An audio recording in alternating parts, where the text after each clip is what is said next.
За, ажил мэргэжлийн оноосон нэр, индекс, код, нэг ба түүнээс дээш кодын утга учир.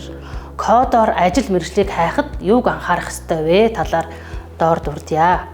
За, үндэсний ажил мэргэжлийн англи тодорхойлт 08-ийн бүрэлдэхүүн, бүтэц, тэдгээр нь кодтой хэрхэн уялдах вэ?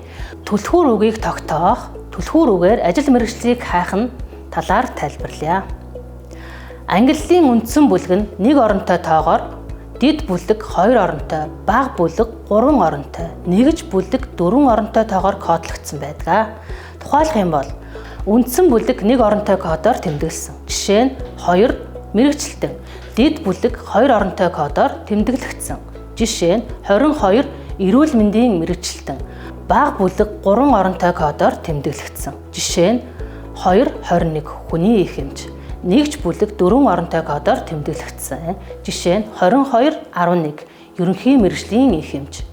Үндэсний индекс код нь нэгж бүлэг 4 оронтой кодыг үргэлжлүүлэн 2-3 оронтой кодоор тэмдэглэнэ. Жишээ нь 2211 дундуур зураас 01 гэж кодлогдсон бол хүний их хэмж ерөнхий мэргэжил судлалын талаар хэлж байх нэ. За, үндэсний ажил мэргэжлийн ангилал тодорхойлт 08-ийн ажил мэргэжлийн шаталсан бүтэц болон ISCO 08-ийн бүтцийн уялдаа холбоог тайлбарлая. 8.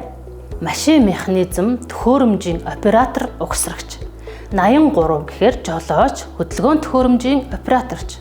833 гэдэг нь хүнд даацын машин, автобусны жолооч.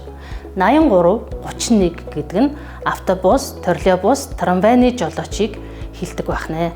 Жишээлх юм бол 8331 автобус, троллейбус, трамвайны жолооч нь дахиад доошоо 3 задарч кодлогдно. За, 8331 дундуур зураас 11 нь жолооч автобусны. 8331 дундуур зураас 12 нь трамвайны жолооч. 8331 дундуур зураас 13 троллейбусны жолооч. Гэх мэтээр задалж кодлогддог байх нэ.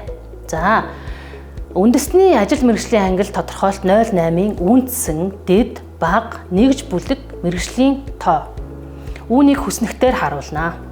Үндсэн, дид, бага, нэгж гэсэн 4 оронтой код нь ISCO 08-ийн кодтой ижил юм аа. Энэ 4 оронтой кодыг үргэлжлүүлэн үндэсний индекс код үүсгэн жишээлх юм бол 4 оронтой тоо, дундуур зураас 1 оронтой тоо. Ажил мэргэжлийг ангилах асуудлыг хөдөлмөрийн асуудал эрхэлсэн засгийн газрын гишүүн баталж байна.